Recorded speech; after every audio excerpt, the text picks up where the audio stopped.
My name is Susan McKenzie. I'm a post-university student majoring in legal studies with an emphasis on criminal and civil litigation.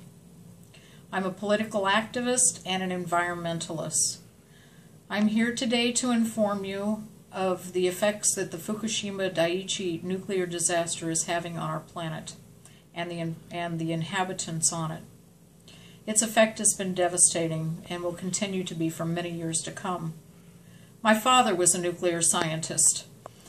He knew the effects of radiation and was very protective of me as a child. I was not even allowed to have dental x-rays because he felt that any radiation exposure was dangerous.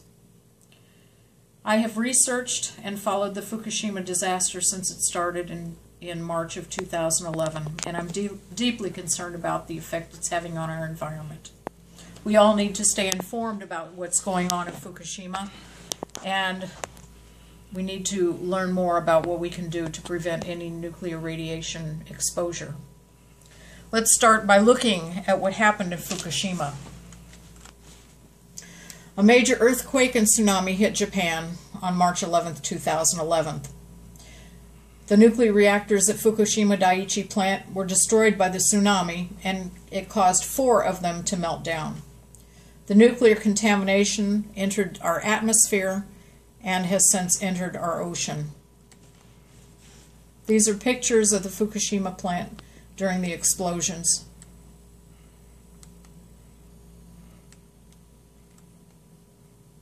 Let's compare Fukushima and Chernobyl. Fukushima has 6 reactors. 4 of them were involved in the accident, along with the spent fuel rod pools. Chernobyl had 4 reactors. Only 1 was involved in the accident. Fukushima has 1,600 tons of nuclear fuel. Chernobyl only had 180 tons. Big difference. Radioactive water is being dumped into the Pacific Ocean at an alarming rate. Between 300 and 600 tons per day are entering the Pacific Ocean as they try to keep the reactors cool. The radioactive water from the nuclear power plant is spreading across the Pacific at an alarming rate. 400 tons per day is equal to 100,000 gallons. This has been going on for 3 years, 5 months now. That's 1,245 days. At 100,000 gallons per day, that's 124,500,000 gallons of nuclear wastewater that has gone into the Pacific Ocean. The nuclear disaster has been affecting life in the Pacific Ocean and the Western Hemisphere since this occurred. As more radioactive material is released into the ocean and atmosphere, the levels of radiation continue to increase. This shows a map. Fukushima is located here. This is how the radioactive water has traveled all the way across the Pacific Ocean to the coast of California, Central America, Washington, Oregon, and South America. It's affecting our entire ocean. Here's another picture of the radiation plume.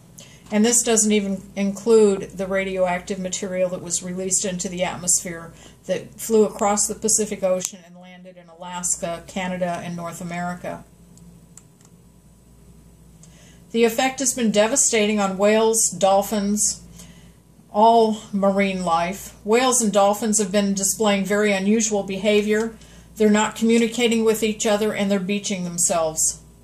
Very high levels of radiation have been found in plankton and kelp in the ocean.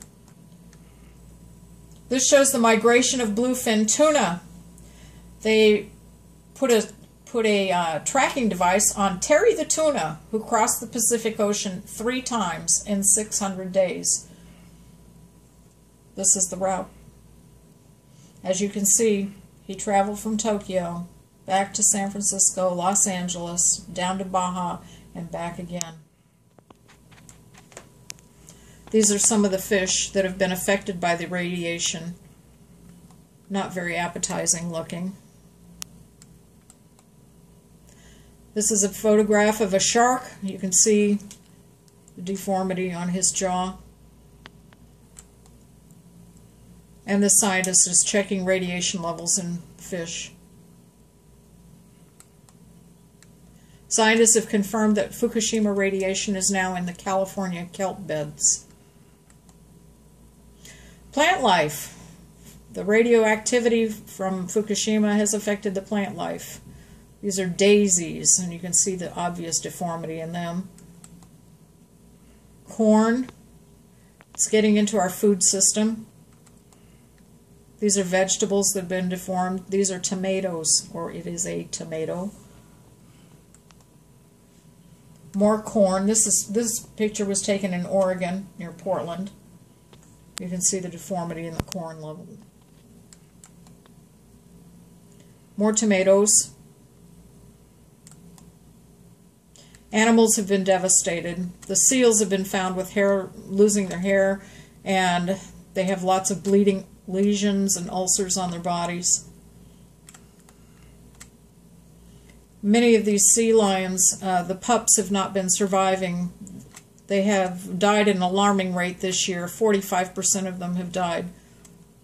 That's well above the norm. Polar bears have also been affected in Alaska. They've been found with lesions, and they've been suffering from radiation sickness. Fukushima monkeys are showing low blood counts and high levels of radioactive cesium in their bodies. Their future is unknown. The human effect. The United States soldiers who responded to the Fukushima disaster are now suffering from various forms of cancer and other radiation-related illnesses. The USS Ronald Reagan servicemen were the first to respond. This is a photograph of them washing down the flight deck that's been contaminated with radiation. 70+ crew members have been showing signs of radiation sickness. 35 of them have now developed cancer, mostly testicular cancer, and these are mostly young men in their 20s. They've filed a lawsuit against the Tokyo Electric Power Company, who is accused of downplaying the dangers of nuclear radiation at the Fukushima site. They're seeing leukemia, testicular cancer, and unremitting gynecological bleeding.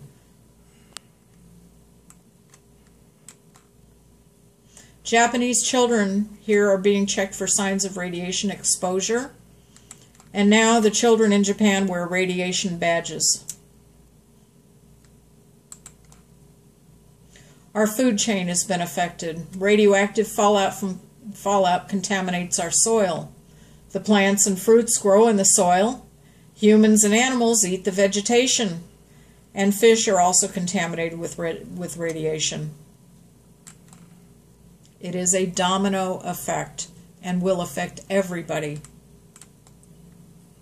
The lasting effects of this nuclear disaster will touch us all. It is important to be aware so that we can make informed decisions about what we eat, where we live, and where we play. Remember that all ocean, plant, animal, and human lives will be forever changed by this one nuclear disaster. The impact from Fukushima is far from over, and will continue to get worse as time passes and more nuclear waste is dumped into our ocean and escapes into the atmosphere. I thank you so much for this time that I've been able to give you this information, and I hope that you will remember it, look into it, research what's going on in Fukushima, and keep on top of it. Thank you.